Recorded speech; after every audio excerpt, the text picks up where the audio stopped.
প্রিয় ভাই বোনেরা, বাংলাদেশের মানুষ তাদের হারিয়ে যাওয়া ভোটের অধিকারকে প্রতিষ্ঠিত করেছে। বাংলাদেশের মানুষ তাদের কথা বলার অধিকার যা কেড়ে নেওয়া হয়েছিল এক যুগের বেশি সময় ধরে, সেই অধিকারকে আবার বাংলাদেশের মানুষ প্রতিষ্ঠিত করেছে। প্রিয় বগুড়াবাসী, বাংলাদেশের মানুষ দেখেছিল সেই এক যুগ সময় ধরে যখন মানুষের ভোটের অধিকার ছিল না, কথা বলার অধিকার ছিল না, আমরা দেখেছিলাম কিভাবে দেশে কথা বলেছিল উন্নয়নের, কিন্তু উন্নয়নের নাম করে, মেগা প্রজেক্টের নাম করে কিভাবে সেদিন মেগা দুর্নীতি করা হয়েছিল।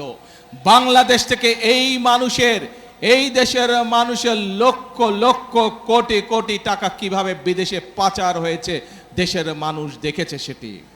প্রিয় ভাই বোনেরা, বিগত ফেব্রুয়ারি 12 তারিখে এই দেশের মানুষ তাদের ভোটের অধিকারকে প্রয়োগ করেছে।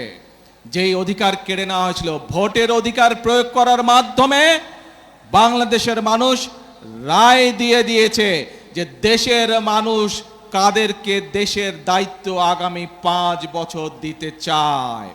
এবং 12 তারিখের নির্বাচনে বাংলাদেশের মানুষ পরিষ্কারভাবে বাংলাদেশ জাতীয়তাবাদী দলকে আগামী 5 বছর দেশ পরিচালনা করার দায়িত্ব দিয়েছে।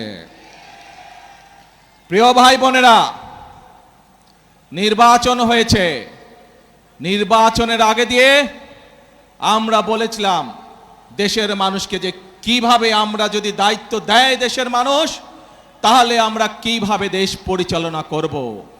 আজকে এই বগুড়ার গাবতলীতে আমরা ফ্যামিলি কার্ড বিতরণ করে এসেছি।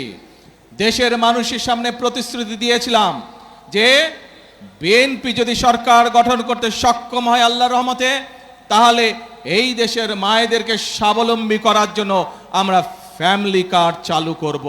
সেই প্রতিশ্রুতির কাজ, আমরা প্রতিশ্রুতি বাস্তবায়নের কাজ সরকার গঠন করার সাথে সাথে আমরা শুরু করেছি। প্রিয় ভাই বোনেরা, শুধু তাই নয়, এইখানে এই মঞ্চে দাঁড়িয়ে আমি বলেছিলাম আপনাদের, এরকম হাজার হাজার মানুষের সামনে আমি বলেছিলাম বিএনপি যদি সরকার গঠন করতে সক্ষম হয়, তাহলে আমরা দেশের কৃষক ভাইদের পাশে দাঁড়াবো এবং কৃষক ভাইদেরকে, মা বোনদেরকে যেমন ফ্যামিলি কার্ড দেব, কৃষক ভাইদেরকে আমরা কৃষক কার্ড পৌঁছে দেব।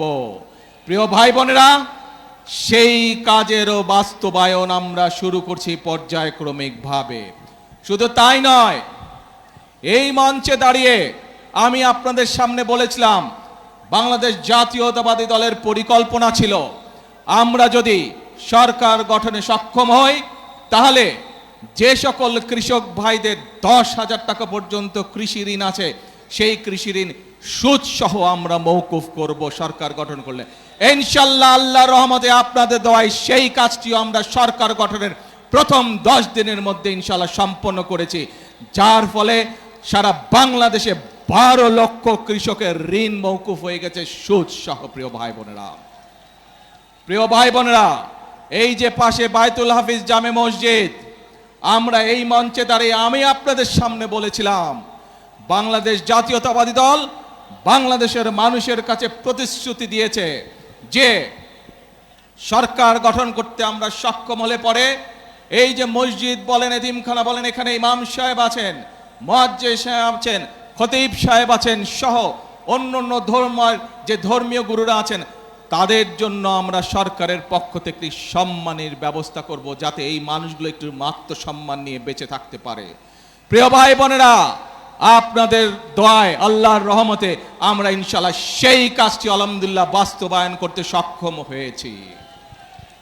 প্রিয় ভাই বোনেরা, আপনাদেরকে আমরা বলেছিলাম, দেশের মানুষকে বলেছিলাম যে আমরা এই বগুড়ার সন্তান শহীদ রাষ্ট্রপতি জিয়াউর রহমান, তার একটি বিখ্যাত কর্মসূচি, খাল খনন কর্মসূচি আমরা শুরু করব। কারণ আমরা দেখেছি বর্ষার সময় যে খালগুলো, নদীগুলো ভরাট হয়ে যাওয়ার কারণে কিভাবে বর্ষার সময় অনেক এলাকা প্লাবিত হয়, কিভাবে গ্রামের মানুষ, শহরের মানুষ সকলে কষ্ট পায়, সম্পদ নষ্ট হয়, গবাদি পশু নষ্ট হয়, ফসল নষ্ট হয়।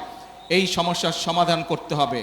আমরা দেখেছি কিভাবে গ্রামের বিভিন্ন জায়গায়, এমনকি বর্ষার সময় অনেক জায়গায় খরা চলে, মানুষ পানি পায় না, কারণ খালগুলো সব ভরাট বা বন্ধ হয়ে গিয়েছিল, নদীগুলো ভরাট হয়ে গেছিল। আমরা সেজন্য বলেছিলাম ইনশাল্লাহ আগামী 5 বছর আমরা 20,000 কিলোমিটার খাল খনন করব। আপনাদের কাছে যে প্রতিশ্রুতি দিয়েছিলাম সেই খাল কাটার প্রতিশ্রুতি